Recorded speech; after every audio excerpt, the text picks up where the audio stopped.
Trump addressing the nation in prime time tonight, his new plan to counter terrorism in Afghanistan. Good evening. We'll get right to that top story. Trump is the second president to inherit the decisions on troops in Afghanistan and what the longest war in American history will look like. 23 ABC's Natalie Tarangoli live for us tonight outside the Kern County Veterans Services Building with reaction to the president's new plan tonight. Natalie?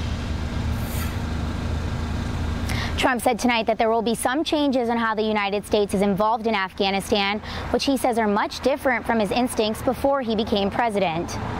We must stop the resurgence of safe havens that enable terrorists to threaten America. That was the message the president delivered Monday night. In his first formal address since February, he announced his administration's plans on the country's involvement in Afghanistan and Pakistan, countries he said are safe harbors for terrorists. I concluded that the security threats we face in Afghanistan and the broader region are immense. The president said quickly pulling out troops, similar to what happened in Iraq, would be a mistake and an invitation for terrorists. They are nothing but thugs and criminals and predators and, that's right, losers. Trump said numbers and dates about troop deployment and military activities will no longer be announced. Troops will focus on stopping terrorists instead of building communities, and NATO allies will assist with additional funding and troops. I will not say when we are going to attack, but attack we will. Keeping military strategies quiet is something Dick Taylor,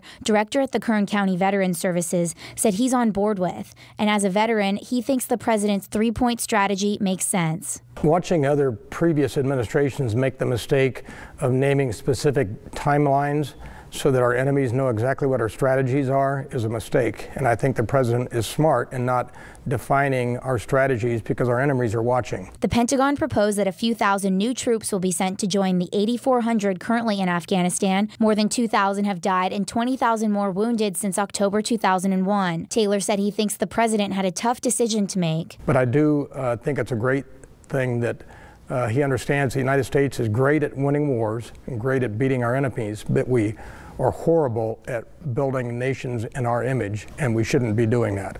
Trump's stance Monday night goes against tweets he sent during the Obama administration, but after many meetings, the president's mind was changed. My original instinct was to pull out, and historically, I like following my instincts.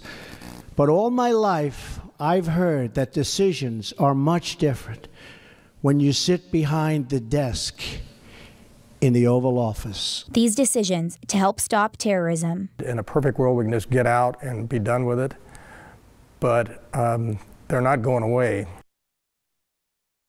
The announcement about Afghanistan comes as the president has yet to tackle any of his key campaign promises.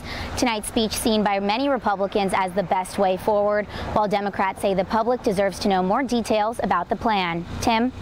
All right, Natalie, thanks for that. And picking up on that sentiment, Natalie was talking about Senator Tim Kaine tweeting after that president's address, the American public deserves more details from POTUS on Afghanistan. Congress should ask for the specifics, then debate and vote on the authorization for use of military force. Nancy Pelosi over in the House echoing that sentiment, saying no accountability to the American people was found in that speech tonight. No surprise, House Republicans on the side of the president tonight. Kevin McCarthy posting this to Twitter. POTUS has made the right call. This framework for action is the right thing to do for Afghanistan, the United States, and the world. Speaker Paul Ryan also echoing that. The president's speech tonight really about covert action in Afghanistan, really not displaying that plan. Speaker Ryan saying if they believe if we have an end date, some timetable, they will wait us out. So no doubt an issue that will continue to be debated in the House and the Senate, whether the president will go this alone or rely on the senators and congressmen to get this use and this new plan in Afghanistan forward.